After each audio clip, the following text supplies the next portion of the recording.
My name is Gail Fletcher, 32 years old, and I never thought I would be sitting in a lawyer's waiting room just 2 months after burying my husband. The polished wood feels cold under my fingertips as I replay that awful phone call in my mind. The one where I told my parents that Jason had died in a construction accident. The one where they said they were too busy at my sister Amanda's birthday party to come be with me. The one that made me realize I was truly alone in planning a funeral while comforting our 8-year-old daughter. The receptionist just called my name. It's time for the will reading, where my family will finally show up. Not for me, but for what they think Jason left behind. If you're watching this, please like and subscribe, and let me know in the comments where you're watching from.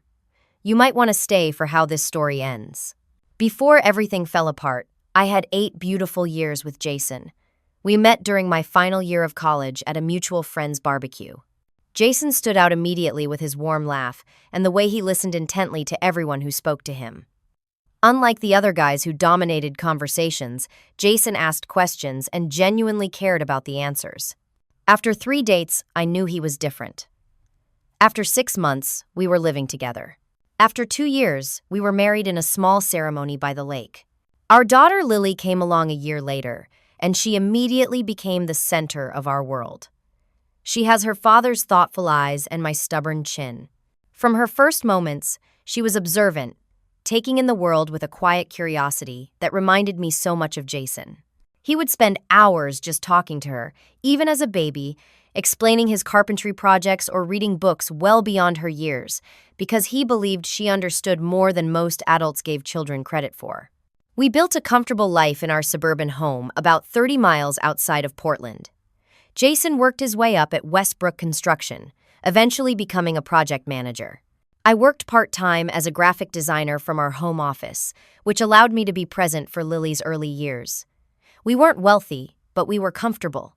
We had date nights every other Friday, family movie nights on Sundays, and saved for an annual vacation to new places we wanted to explore together. But while my life with Jason and Lily was everything I could have hoped for, my relationship with my own family had always been complicated. Growing up, I was the forgotten child. My parents never missed an opportunity to remind me how special my younger sister Amanda was. She was the beauty, the social butterfly, the one with real potential. I was just there, the quiet one, the responsible one, the one whose achievements were acknowledged with distracted nods while Amanda's smallest accomplishments warranted celebrations. Jason was the first person who truly saw me. He noticed when I dimmed my own light around my family. He pointed out the subtle ways they diminished me and elevated Amanda. At first, I defended them, making excuses as we all do for family.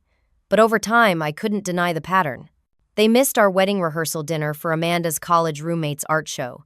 Jason once pointed out gently after they had sent a last-minute text cancellation. They forgot Lily's birth, I admitted, remembering how they had planned a cruise during my due date, despite having 9 months' notice. They always have a reason, Gail, Jason said, but at some point, you have to acknowledge the pattern. The physical distance didn't help. After college, I had moved 3 states away, partly for Jason's job, but also to establish some independence. Phone calls became less frequent. Visits happened once or twice a year, and they were always strained. My parents spent most of the time talking about Amanda's latest achievements or scrolling through photos of her glamorous life in the city while barely asking about our lives. I tried so many times to bridge the gap. I sent thoughtful gifts for birthdays and holidays. I called regularly with updates about Lily's milestones. I suggested family vacations together. But the enthusiasm was never reciprocated. Visits to their home always felt like we were imposing, despite planning months in advance. Maybe this year will be different, I would tell Jason as we prepared for our annual Christmas visit. He would squeeze my hand and say, "I hope so, honey. But remember, you've built your own family now. Lily and I love every part of you they've never appreciated." Jason encouraged me to keep trying with my family, but he also helped me build a support network of friends who became our chosen family. Our neighbors, the Patels, became like second grandparents to Lily. My co-working friends and Jason's construction buddies created a community that celebrated holidays and milestones with genuine joy. Our home became a gathering place for people who truly cared about each other. I still longed for my parents' approval and love, but I had learned to find fulfillment in the family Jason and I created together. What I didn't know was how quickly that family would be tested, and how the fissures in my relationship with my parents would soon become unbridgeable chasms. The day everything changed started like any other Tuesday.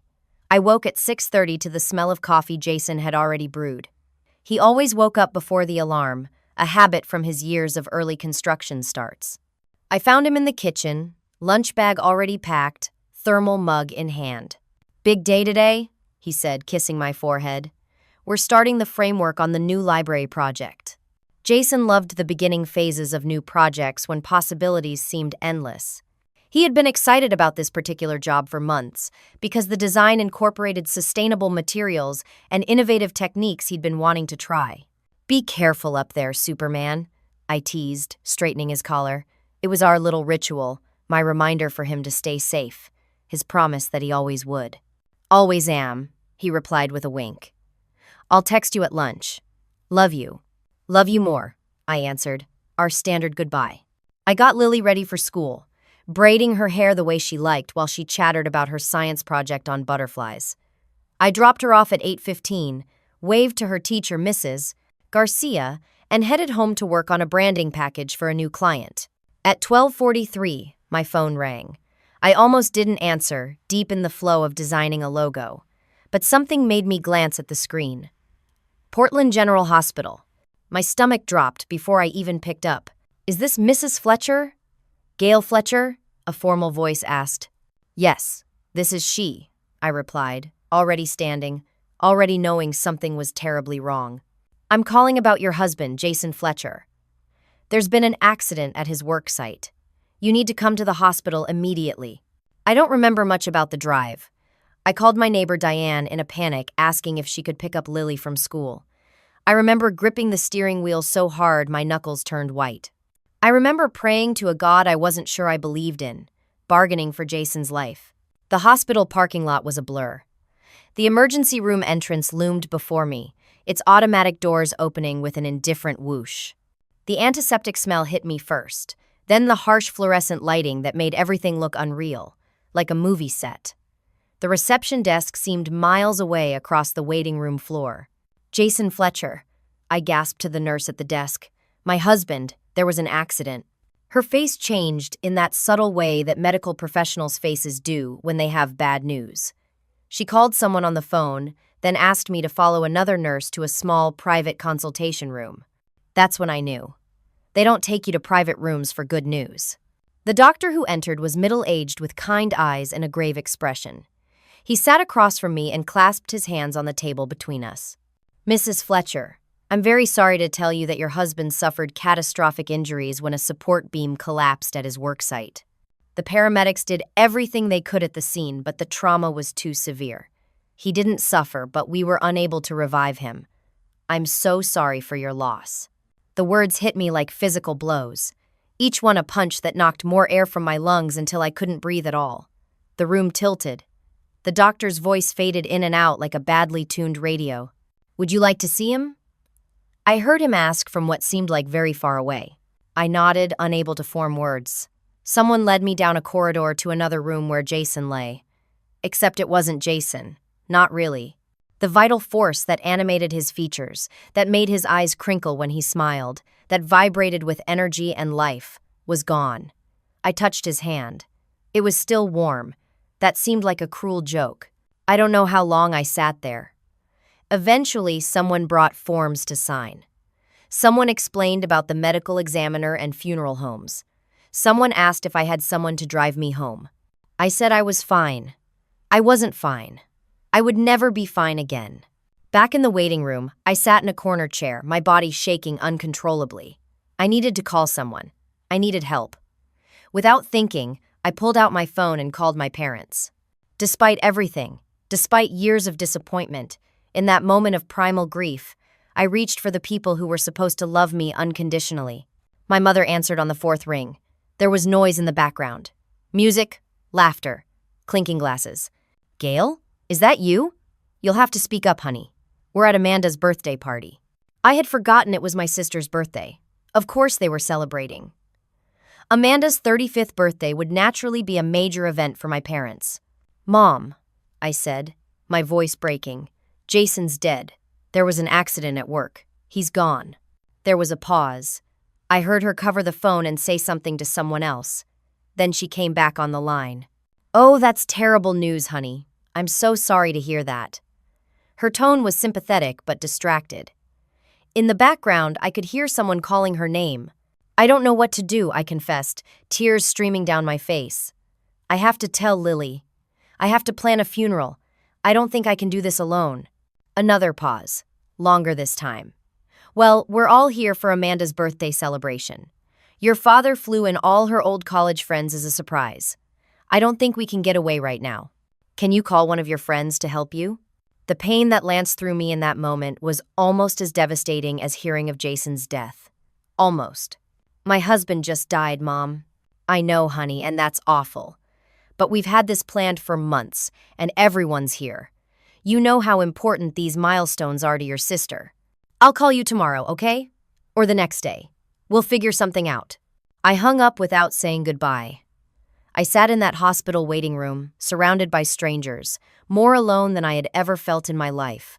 My husband was dead, and my family was too busy celebrating my sister's birthday to care. In that moment, something inside me hardened, something that would never be soft again. The days after Jason's death passed in a fog of grief and logistics. Our house felt wrong, like a familiar photograph with key elements erased. His coffee mug sat unwashed in the sink where he'd left it that morning. His work boots stood by the door, caked with construction site dust. His pillow still held the indent of his head. Every corner held a memory, every object, a story of the life we'd built together. Telling Lily was the hardest thing I've ever done. How do you explain to an 8-year-old that her father will never come home again? I sat her down in our living room, took her small hands in mine, and searched for words that couldn't possibly exist. Sweetie, something very sad happened today, I began, my voice already trembling. Daddy had an accident at work. The doctors tried very hard to help him, but his body was too hurt. He died, Lily. Daddy died. Her face crumpled in confusion before understanding dawned. No, she whispered. No, he promised to help with my science project tonight. That simple statement, so childlike in its certainty that promises should be unbreakable, nearly broke me. I pulled her into my arms as she began to sob, her small body shaking with grief too big for her frame. I want Daddy, she cried against my shoulder. Please get Daddy. I wish I could, baby. I whispered into her hair, my own tears falling. I wish I could. That night, Lily slept in my bed, clutching her father's t-shirt. I lay awake beside her, staring at the ceiling, wondering how I would navigate this new, unwanted reality as a single parent. The next morning, I forced myself into action mode. There were arrangements to be made, decisions to be taken. I'd never planned a funeral before. Jason and I were young. We hadn't discussed his wishes. We thought we had time. I called Westbrook Construction first. Jason's boss, Mike, answered immediately. His voice was thick with emotion. Gail, I can't tell you how sorry I am. We're all devastated here. Jason was the best of us. He explained what had happened. A support beam had failed unexpectedly during installation. OSHA investigators were already on site. The company would cover all funeral expenses, he assured me, and there would be workers' compensation benefits. The entire crew wanted to attend the service. I contacted Pinecrest Funeral Home next, based on a recommendation from Mike. The funeral director, Mr. Winters, guided me gently through options I never wanted to consider: casket or cremation, burial plot or memorial garden, flowers, programs, music, guest books. Each decision felt like another small goodbye. I chose a simple oak casket that reminded me of the furniture Jason loved to build on weekends. For the service, I selected his favorite songs and asked his closest friends to speak. I found a photo from our camping trip last summer where Jason's smile was so bright it almost hurt to look at now. Through all of this, my phone remained silent. No calls from my parents. No offers of help from Amanda. Just a generic sympathy card that arrived 3 days after Jason's death, signed by all of them but without a personal note. It felt like a formality, an obligation rather than a genuine expression of care. The contrast with everyone else's response was stark. Our neighbors organized a meal train so I wouldn't have to cook. Jason's coworkers set up a GoFundMe for Lily's education. My freelance clients sent flowers and extended deadlines indefinitely. Jason's mother, Patricia, flew in despite her arthritis, making travel difficult. At 70 years old and recently widowed herself, she still came to support us, staying for a week to help with Lily and household tasks. The day of the funeral arrived, bright and clear, which seemed like a cosmic insult. Shouldn't the world be dark when burying someone who brought so much light? Pinecrest Chapel filled quickly. Jason's construction colleagues came in pressed shirts and ties, looking uncomfortable but determined to show respect. Our neighbors and friends brought casseroles and tissues. Jason's extended family traveled from 3 different states. The outpouring of love was overwhelming. But the absence of my own family created a void everyone noticed, but no one mentioned directly. I overheard whispers. Where are her parents? Did they miss their flight? Such a shame they couldn't make it. When asked directly, I made vague excuses about travel difficulties and prior commitments. The lie tasted bitter, but the truth was too painful to share. How could I explain that my sister's birthday party took precedence over my husband's funeral? How could I admit that my own parents couldn't be bothered to support me through the worst day of my life? Lily sat beside me during the service, solemn in a navy blue dress we'd bought together 2 days before. She didn't cry. Instead, she held my hand with surprising strength, as if she had decided to be my rock when everything else had crumbled. The service was beautiful in its simplicity. Jason's best friend Dan spoke about their 20-year friendship and adventures building tree houses as kids. Mike from work shared stories of Jason's leadership and integrity on job sites. Our neighbor, Mrs. Patel, talked about how Jason had rebuilt her porch after her husband died, refusing payment and bringing Lily along to supervise. When it was my turn to speak, I thought I would collapse. But somehow, looking out at all the people whose lives Jason had touched, I found strength. Jason lived by a simple code, I said, my voice surprisingly steady. Build things that last, love deeply, show up for people who matter. He built not just structures, but relationships. Communities, a family. And while he was taken from us far too soon, what he built will endure. After the service, people gathered at our house. They filled our rooms with their presence, their stories, their shared grief. They brought food and drink and memories. They surrounded Lily and me with a buffer of care that made the day almost bearable. Patricia, Jason's mother, stayed close by my side, her grief as profound as mine but tempered by years of wisdom. You'll get through this, she told me quietly, as we watched Lily accept a cookie from Mrs. Patel. Not today or tomorrow, but eventually. And you're not alone, Gail. Jason's family is your family. Always. Her words were a balm, especially against the silence from my own family. That night, after everyone had gone and Lily was finally asleep, I checked my phone one last time. One text message from my mother. Thinking of you today. Hope everything went well. As if my husband's funeral were a job interview or a dinner party. Hope everything went well. I turned off my phone and cried myself to sleep. 1 month after the funeral, I was trying to establish new routines in a world without Jason. Every morning brought the same disorienting moment of reaching for him before remembering he was gone. Every night ended with silent tears after Lily was asleep, muffled into a pillow she couldn't hear through the wall. Our breakfast table felt lopsided with his chair empty. I kept making too much coffee out of habit. Lily had returned to school after 2 weeks, but she was quieter now, her exuberance dimmed. She carried a small photo of Jason in her backpack and touched it before entering her classroom each morning, a ritual she'd created without explanation. I had returned to my freelance work, forcing myself to focus on logos and website designs when my mind wanted only to drift into memories. We needed the income now more than ever, with Jason's salary gone. The workers' compensation payments helped, but they wouldn't last forever. It was during this difficult period that I received an unexpected call from Gerald Patterson, a lawyer I didn't recognize. Mrs. Fletcher, I was your husband's attorney. I'm calling about his will and estate. Would you be available to meet this week? I hadn't even considered a will. Jason was only 34. We had basic life insurance through his work, but we'd put off formal estate planning, another of those adult tasks we thought we had plenty of time for. Did Jason have a will? I asked, surprised. Yes, he did. Quite a comprehensive one, actually. He updated it annually. There are several matters we need to discuss in person. We scheduled a meeting for the following day. I arranged for Lily to go to a friend's house after school and drove to the address in downtown Portland, a small but elegant law office on the 10th floor of a high-rise. Mr. Patterson was in his 60s, with silver hair and kind eyes behind tortoiseshell glasses. He welcomed me warmly and offered condolences before getting to business. Mrs. Fletcher, I worked with Jason for the past 5 years on his financial and estate planning. He was unusually thorough for someone his age. He opened a folder and began explaining Jason's financial situation. As he spoke, my confusion grew. The life insurance policy through his employer pays out $500,000, but Jason also maintained a private policy worth an additional $1 million. I stared at him. That's not possible.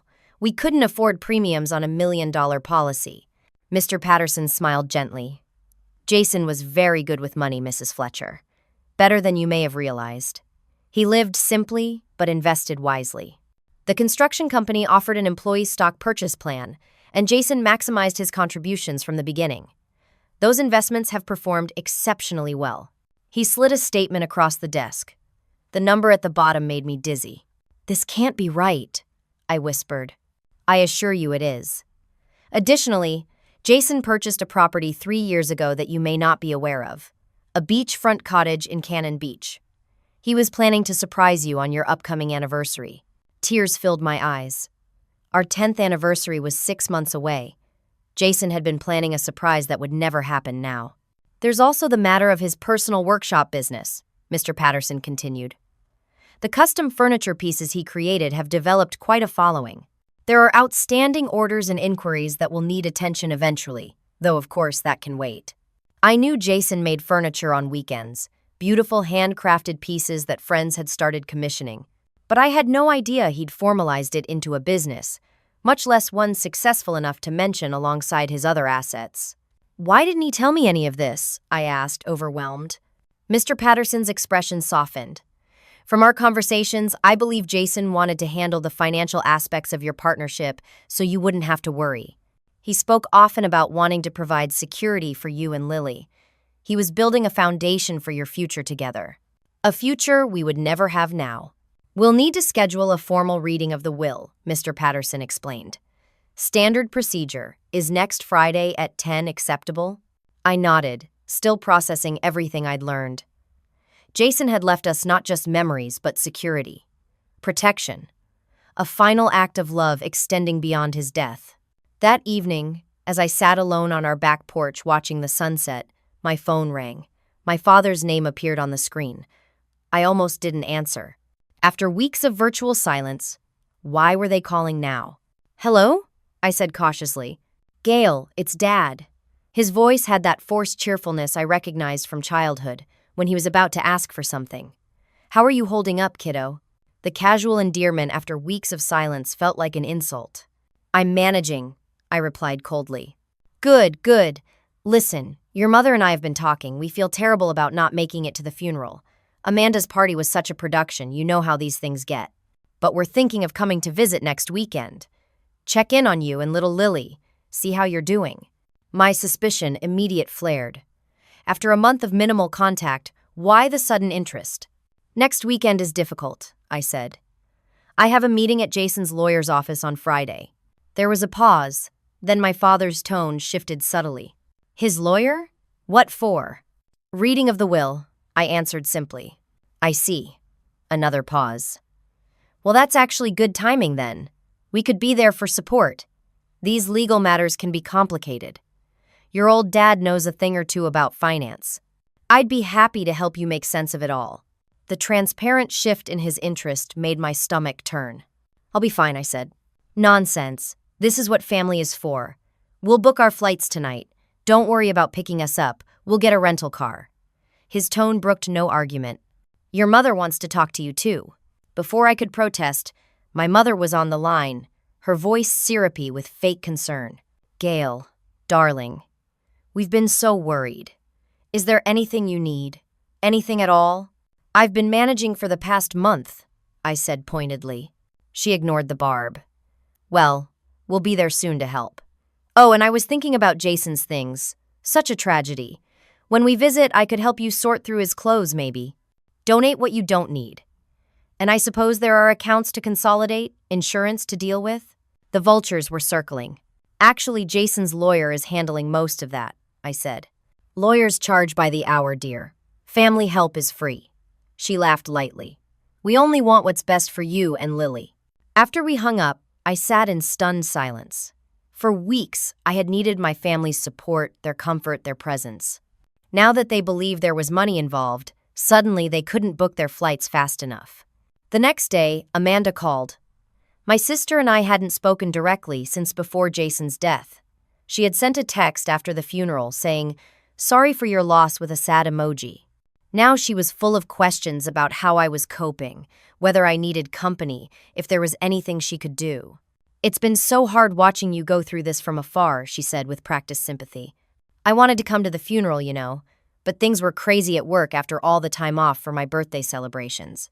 I made non-committal responses, waiting for her to reveal her true purpose. It didn't take long. So Dad mentioned your meeting with Jason's lawyer? About his will? And there it was. Yes, I replied simply. I didn't realize Jason had much to leave, she said, trying to sound casual. He was in construction, right? The implied dismissal of my husband's profession, the assumption that he couldn't possibly have accumulated anything of value, ignited a slow, burning anger in my chest.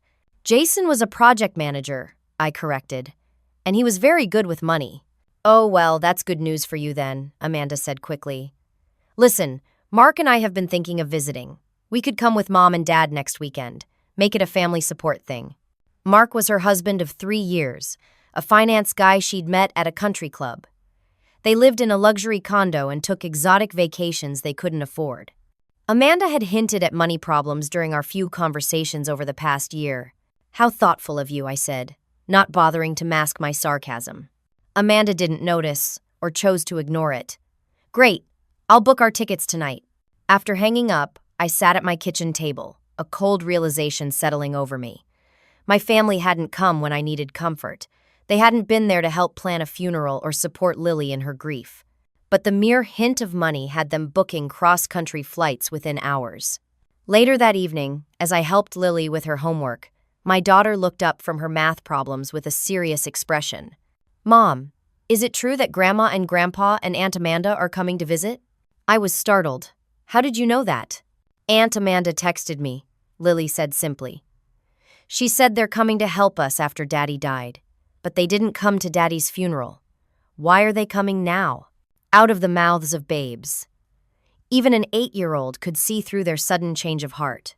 I chose my words carefully. Sometimes adults make decisions that are hard to understand, sweetie. Lily considered this, then said with surprising insight, Is it because of Daddy's money? I heard you talking to Mr. Patterson on the phone about the beach house. My clever, observant child, too perceptive for her own good. Why do you ask that? I countered. Lily shrugged, looking down at her homework.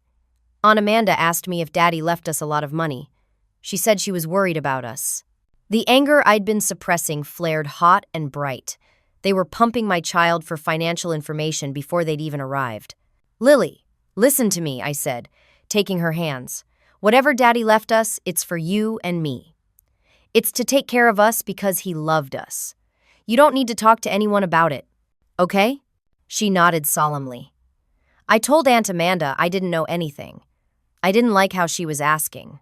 I hugged her tight, proud of her instincts, and sad that she needed to use them against her own family. You're so smart, I whispered, just like your dad. That night, I called Mr. Patterson and explained that my family would be in town for the will reading. His response was measured but telling. I see. Mrs. Fletcher, did Jason ever discuss his wishes regarding his family of origin versus his family by marriage? Not specifically, I admitted. Well, perhaps we should have a private conversation before the formal reading. Would you be available tomorrow afternoon? The next day, Mr. Patterson showed me additional documents Jason had prepared. Letters to Lily and me, to be read after his death, financial instructions, and notes about his concerns regarding my family's potential influence should anything happen to him. He loved you very much, Mr. Patterson said gently. and he wanted to protect you, even in his absence. As I drove home, I felt Jason's presence more strongly than at any time since his death. He had seen what I hadn't wanted to admit about my family. He had prepared for contingencies I couldn't bear to imagine. Even now, he was watching over us. For the first time since the accident, I felt a flicker of something besides grief. Determination. Jason had done his part to protect us. Now it was my turn to honor that protection. With the will reading scheduled for Friday and my family set to arrive Thursday afternoon, I spent the intervening days preparing both practically and emotionally. Mr. Patterson had been incredibly helpful, walking me through what to expect and helping me understand the legal protections Jason had put in place. Your husband was unusually thorough, he explained during our private meeting. The will is airtight, with clear directives about the distribution of assets.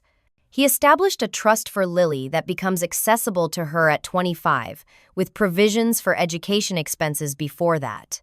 And he named you as sole executor, which gives you complete control over the estate administration. Could my family challenge any of this? I asked, voicing my growing concern. Mr. Patterson adjusted his glasses thoughtfully. They could try, but they would almost certainly fail. Jason's will specifically addresses potential claims from extended family and explicitly states his intention that his assets benefit only you and Lily. Additionally, he included a letter explaining his reasoning that would be powerful evidence in any legal proceeding. He thought of everything, I said softly, torn between gratitude for Jason's foresight and sadness that he had felt such preparations necessary. He wanted to be certain you and Lily were protected, Mr. Patterson confirmed. Which brings me to another matter. Jason left a personal letter for each of you.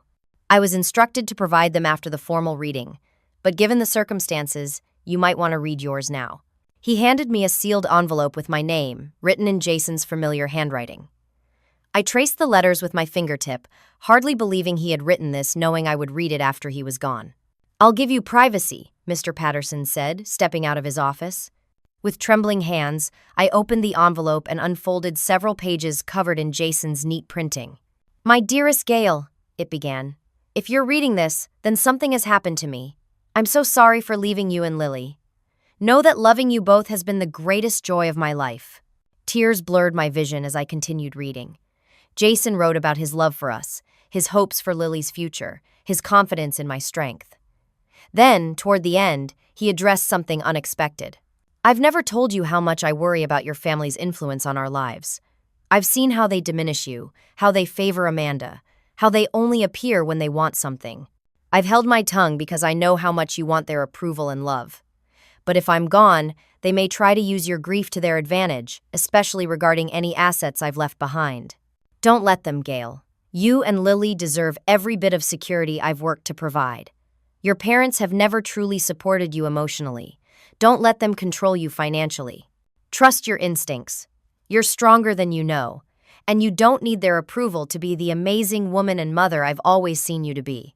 I pressed the letter to my chest, feeling as if Jason was speaking directly to me across the divide of death. He had seen so clearly what I had spent a lifetime trying to deny. The painful truth that my family's love had always been conditional, performative, centered on what I could do for them rather than who I was. When Mr. Patterson returned, I had composed myself enough to discuss practical matters. What exactly will happen at the reading? I asked. It's fairly straightforward, he explained. I'll read the will, explaining the distribution of assets and any specific bequests. As I mentioned, everything goes to you and Lily, with you as executor and trustee for Lily's portion. After the reading, I'll answer questions and explain next steps for probate and asset transfers. And my family? What role do they have? None whatsoever, legally speaking. They're welcome to attend as observers since you've allowed it, but they have no standing in the proceedings. This was reassuring, but I still felt uneasy about their upcoming visit. Their sudden interest after weeks of silence was transparent, but I wasn't sure how to handle the inevitable confrontation. When I picked up Lily from school that afternoon, I decided she deserved to understand what was happening at an age-appropriate level. We stopped for ice cream at her favorite shop and sat at an outdoor table in the spring sunshine. "Sweetie, I need to talk to you about something important," I began. Lily looked up from her mint chocolate chip cone, her eyes serious, About Grandma and Grandpa coming tomorrow? Yes, and about the meeting with Mr. Patterson on Friday. Do you remember him? Daddy's lawyer who came to the house sometimes? She nodded. He gave me stickers for my collection. That's right. Well, Mr. Patterson is going to read Daddy's will on Friday. Do you know what a will is? Lily considered this. Is it like instructions for what happens to Daddy's stuff now that he's in heaven? That's exactly right, I said, impressed by her understanding. Daddy wrote down what he wanted to happen with his things, and Mr. Patterson is going to tell us what Daddy decided. Is that why Grandma and Aunt Amanda keep asking about Daddy's money? Lily asked bluntly. I nearly choked on my ice cream.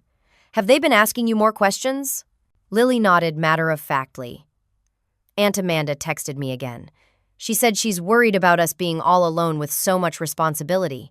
She asked if I knew about Daddy's beach house. The cold calculation of using an 8-year-old as an information source made my blood boil. Lily, I want you to know that Daddy made sure we would be taken care of, I said carefully. He loved us very much and worked hard, so we would be okay if anything happened to him. The beach house, the money, everything he left is to help us build our future. Without Grandma and Grandpa's help? She asked perceptively. That's right. Daddy wanted us to be independent, and while it's nice that they're visiting, we don't need them to manage what Daddy left for us. Lily was quiet for a moment, licking her ice cream thoughtfully. Then she said something that stunned me. I think they only care about the money, not about us being sad. The simple truth of this observation from my 8-year-old daughter broke my heart and strengthened my resolve simultaneously. Even a child could see through their pretense. That might be true, I acknowledged, respecting her perception enough not to deny it. And that's why we need to be careful about what we say to them about Daddy's will. Lily's face grew serious. I won't tell them anything. It's our business, not theirs. That's right, sweetheart. Our business. To my surprise, Lily then suggested something I hadn't considered. Mom, what if we trick them? Like in the movies, where the bad guys think they're getting the treasure, but then they get caught. I smiled at her imagination, but the seed of an idea took root. Not a trick exactly, but perhaps a lesson. What did you have in mind? I asked. Lily's eyes lit up with the first genuine excitement I'd seen since Jason's death. We could make them think there's something they want, but really, it's just a test to see if they really care about us. Out of the mouths of babes, indeed. That evening, after Lily went to bed, I called Patricia, Jason's mother. Despite her age and her own grief, she had been a rock for us, checking in regularly and sending care packages for Lily. I explained the situation with my family's sudden visit. I'm not surprised, Patricia said with the directness of someone who has lived long enough to see through pretense. Jason always worried about their influence. What does your lawyer advise? To stick to the facts and not engage with any manipulation, I replied. But I'm still dreading it. They'll try to make me feel guilty, inadequate, like I can't manage without them. You've been managing beautifully, Patricia said firmly. Jason would be so proud of your strength. After a pause, I shared Lily's suggestion about testing my family's true intentions. Patricia chuckled appreciatively. That child is her father's daughter. Smart as a whip, she thought for a moment. You know, there might be something to that idea. Not a trick, but a moment of truth. Sometimes people need to see themselves clearly before they can change. We talked for another hour, refining what had started as a child's fantasy into something more meaningful, a chance for my family to confront their own motivations, and for me to finally stand my ground. The next morning, I asked Lily if she would help me prepare for our family's visit. Together, we created what she called the special envelope, her eyes serious as she carefully wrote a message inside a card of her own design. The simplicity and power of her words brought tears to my eyes. Do you think it will work, Mom? She asked as we sealed the envelope. I don't know if it will change them, I answered honestly, but it will help us know for sure what they truly value. And sometimes knowing the truth, even when it hurts, helps us move forward. Later that day, I received a text from my mother announcing their arrival in Portland and confirming they would meet us at Mr. Patterson's office the following morning. I replied with the address and time, keeping my response brief and professional. That night, I could barely sleep. I kept rereading Jason's letter, drawing strength from his words and clarity from his perspective. For years, I had twisted myself into knots seeking approval from people who would never truly give it. I had made excuses for their behavior, blamed myself for their emotional distance, tried harder and harder to earn love that should have been freely given. No more. Jason had seen me clearly and loved me completely. He had built safeguards to protect that love even after his death. I owed it to him, to Lily, and to myself to honor those protections. As dawn broke on the morning of the will reading, I dressed carefully in a simple black dress that Jason had always loved. I helped Lily choose a navy blue outfit that made her look both childlike and somehow older than her years.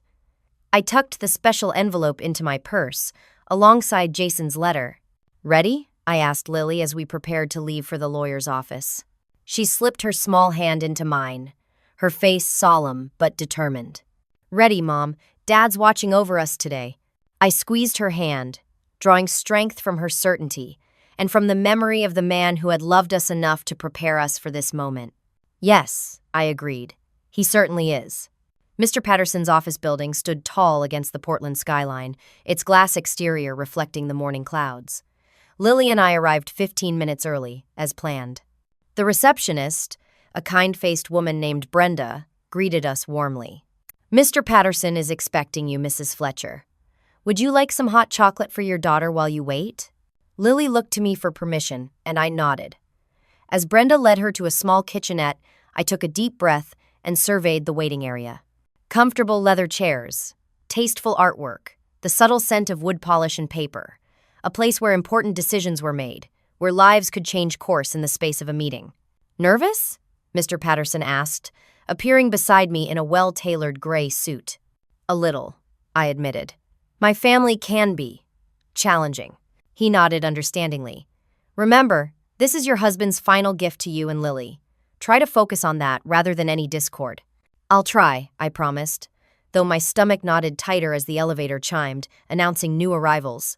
The doors slid open to reveal my parents and Amanda with her husband, Mark. My mother rushed forward first, arms outstretched in a performance of maternal concern that might have fooled onlookers but rang hollow to me. "Gail, darling," she exclaimed, embracing me with the scent of expensive perfume. "You look exhausted. We've been so worried." My father followed, patting my shoulder awkwardly. "Hanging in there, kiddo?" Amanda hung back slightly, her designer purse clutched against her cream-colored blouse, eyes darting around the office as if assessing its value. Mark stood beside her, uncomfortable in a suit that seemed chosen to impress. "Thanks for coming," I said neutrally, stepping back from my mother's embrace. "Where's Lily?" Amanda asked, glancing around. "We brought her a present." On cue, Lily returned with her hot chocolate, stopping short when she saw the assembled group. For a moment, uncertainty flickered across her face before she straightened her shoulders in a gesture so reminiscent of Jason that my heart squeezed. "Hello," she said politely, maintaining a careful distance. Amanda swooped down, pulling a gift-wrapped package from her purse. "Look what Aunt Amanda brought you. Open it now." Lily glanced at me before accepting the package with a quiet thank you. Inside was an expensive-looking bracelet with charms, clearly chosen to impress, rather than suit the interests of an 8-year-old who preferred science kits and art supplies. "It's very pretty," Lily said, placing it carefully back in its box rather than wearing it.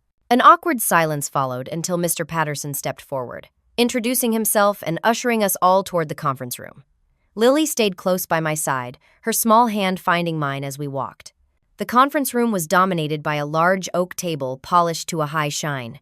Windows lined one wall, offering views of the city below. Mr. Patterson directed us to seats, with Lily and me at one end of the table and my family taking positions opposite.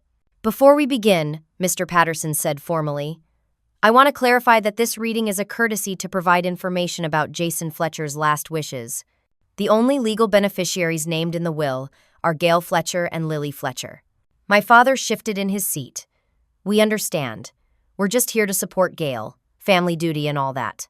Mr. Patterson nodded and opened a leather portfolio containing the will documents. "Then, let's proceed." What followed was a clear, methodical explanation of Jason's estate. The life insurance policies totaling $1,500,000. The investment portfolio valued at just over $2 million. The beach house in Cannon Beach worth approximately $800,000. the furniture business with outstanding orders valued at $200,000. Our primary residence, fully paid off. Various personal possessions, including his workshop equipment, vehicle, and items of sentimental value. As Mr. Patterson spoke, I watched my family's expressions change. What had begun as polite interest transformed into barely concealed shock, then calculation. Amanda leaned forward, her perfectly manicured nails tapping against the table surface. My father removed his glasses, polishing them repeatedly while casting sideways glances at my mother. Mark, Amanda's husband, stared openly at the figures Mr. Patterson referenced. All assets are to be distributed as follows, Mr. Patterson continued. To Gail Fletcher, Jason's beloved wife, 50% of all financial assets outright, full ownership of both residential properties, and complete ownership of Fletcher Custom Furnishings, including all equipment, inventory, and intellectual property. He turned a page. To Lily Fletcher, Jason's cherished daughter, 50% of all financial assets to be held in trust until her 25th birthday, with provisions for educational expenses and health needs prior to that date. Gail Fletcher is named as trustee, with full discretionary authority over trust distributions. Another page turn. Additionally, Jason has directed that certain personal items be preserved specifically for Lily, including his collection of woodworking tools when she reaches an appropriate age, his personal journals, and various mementos detailed in the accompanying inventory. Mr. Patterson looked up from the documents.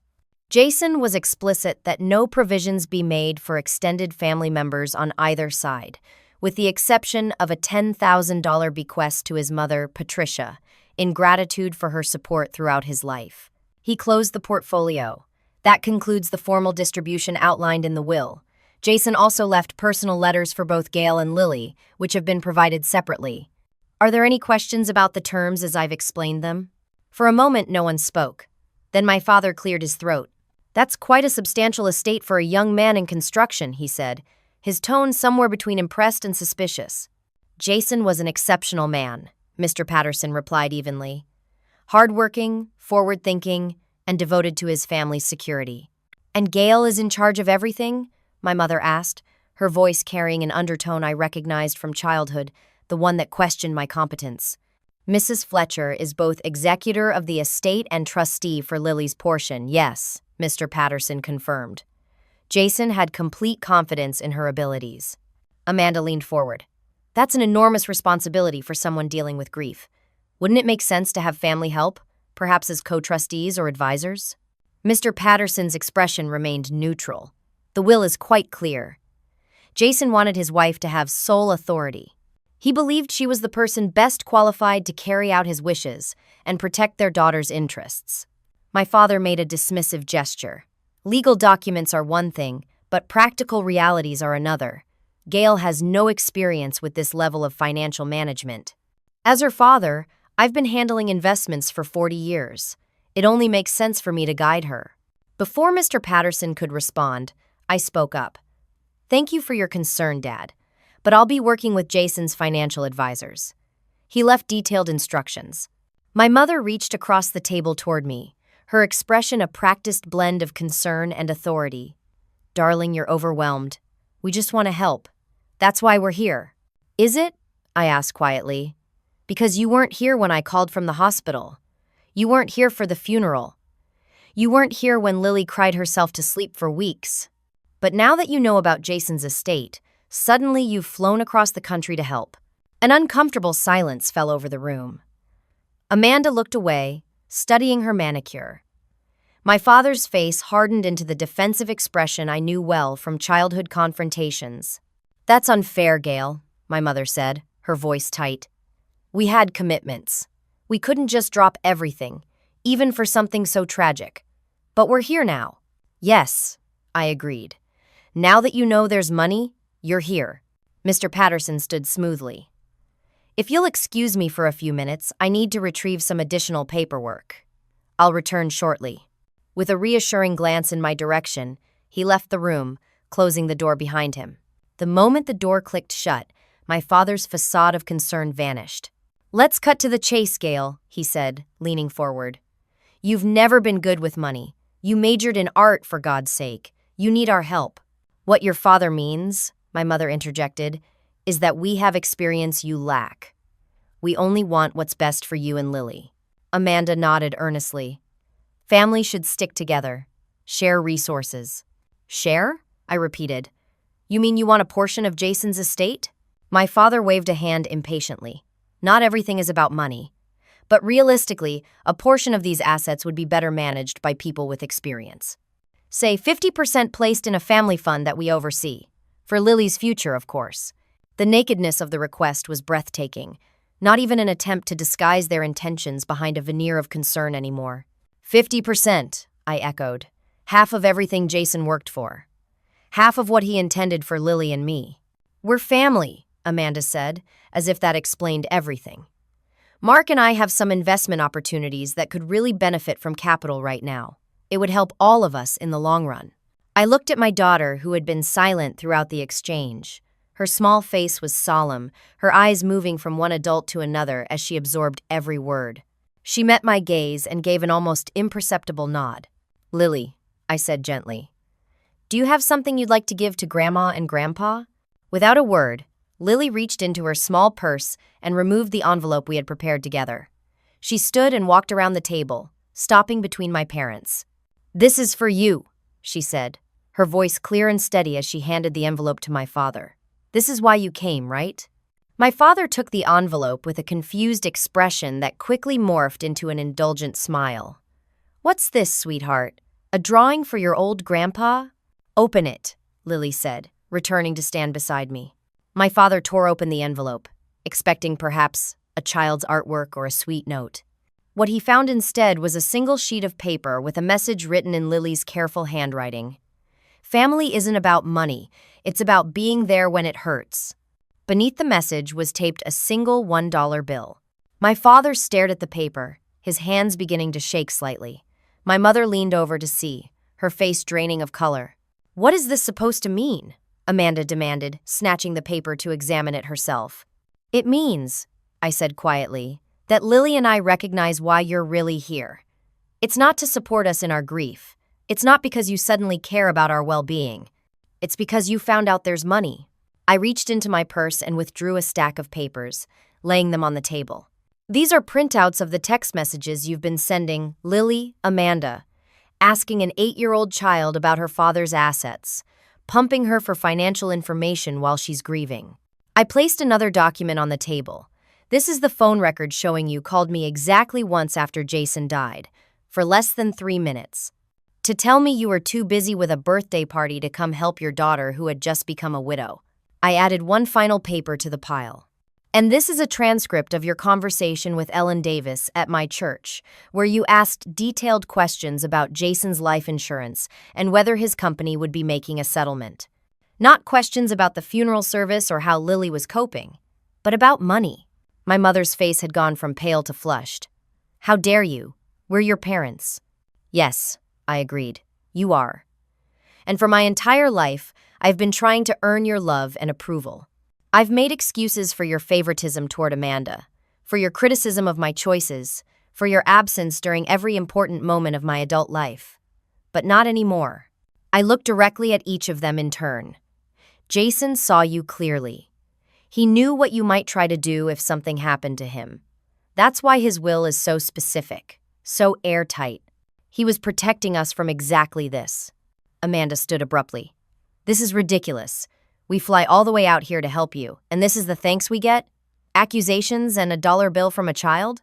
We didn't ask you to come, I pointed out calmly. You invited yourselves after you found out about Jason's estate.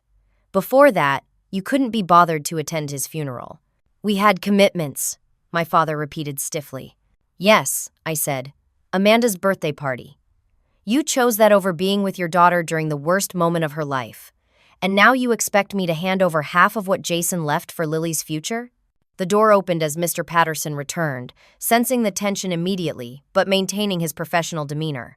Is everything all right? He asked. I stood, taking Lily's hand. Yes. We've finished our family discussion. I believe we're ready to conclude the meeting. My family sat in stunned silence as Mr. Patterson confirmed the next steps in the probate process. As he finished his explanation, I turned to address them one final time. You chose Amanda's birthday celebration over supporting me when Jason died. Now I'm choosing my daughter's well-being over your financial schemes. We won't be seeing each other again. Without waiting for a response, Lily and I walked out of the conference room, hand in hand, leaving behind the people who had proven, finally and irrevocably, that they had never truly been family at all. 6 months after the will reading, Lily and I stood on the deck of our new home in Cannon Beach, watching the sunset paint the sky in shades of pink and gold.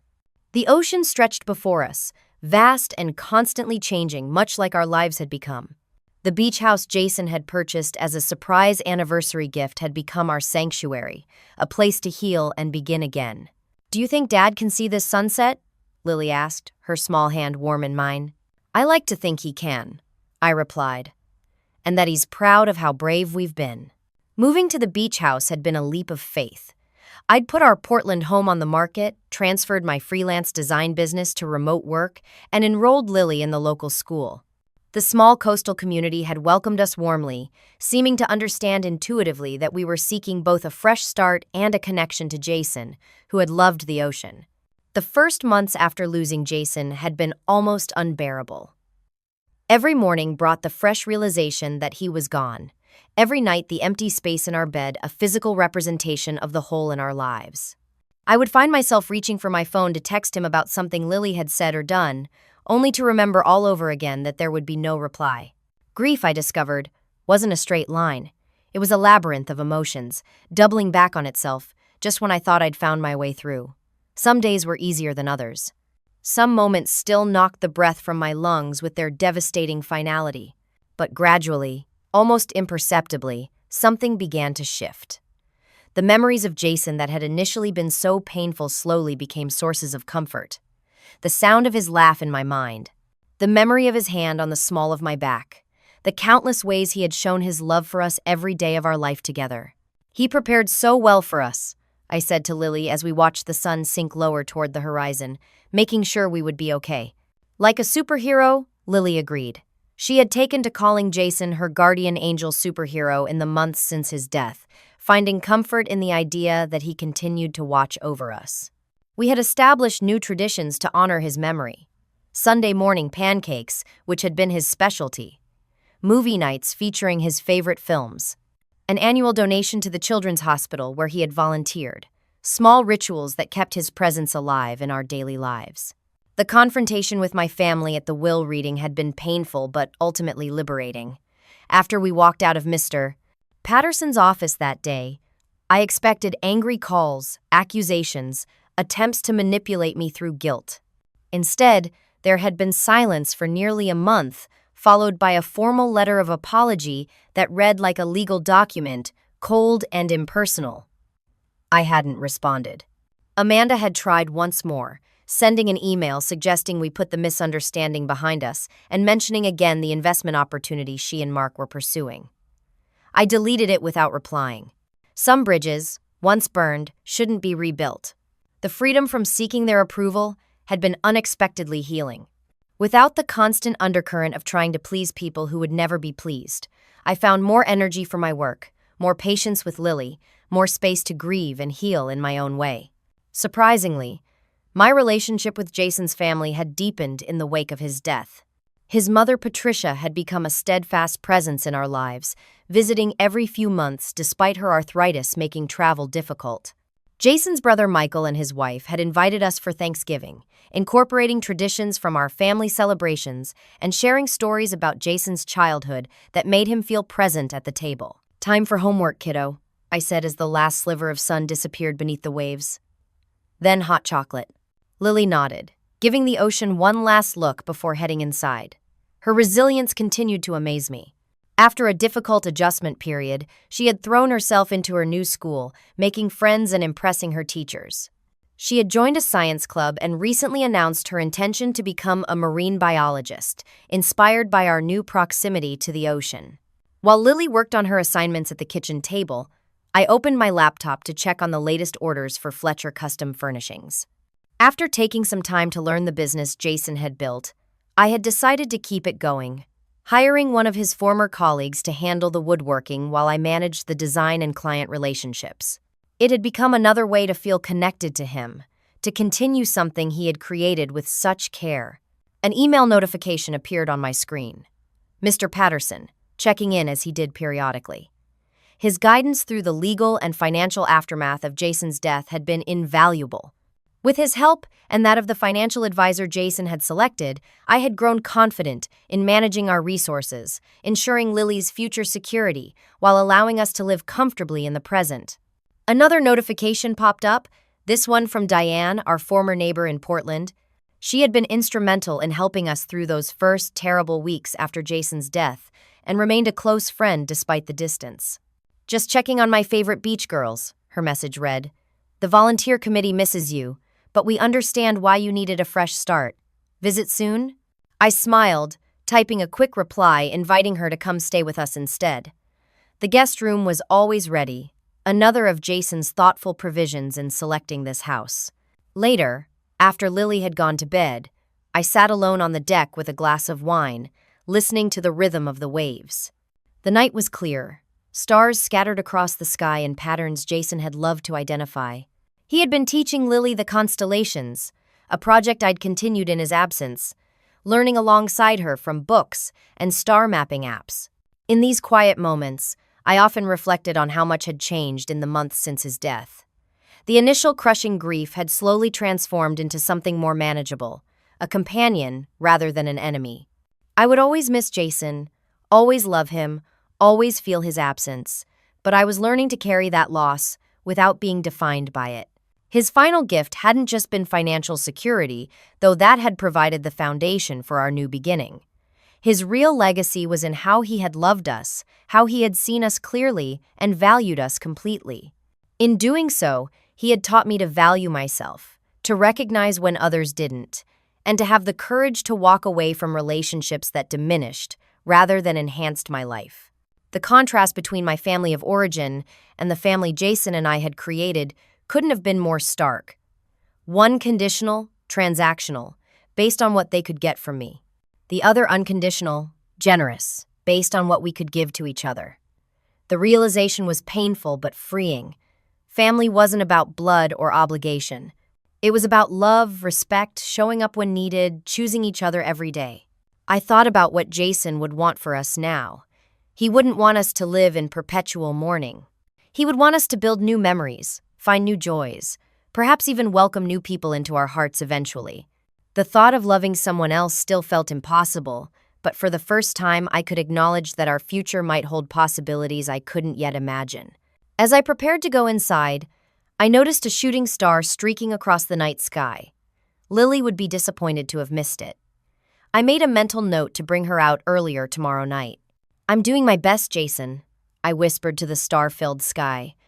"For her, for us, for the life you wanted us to have."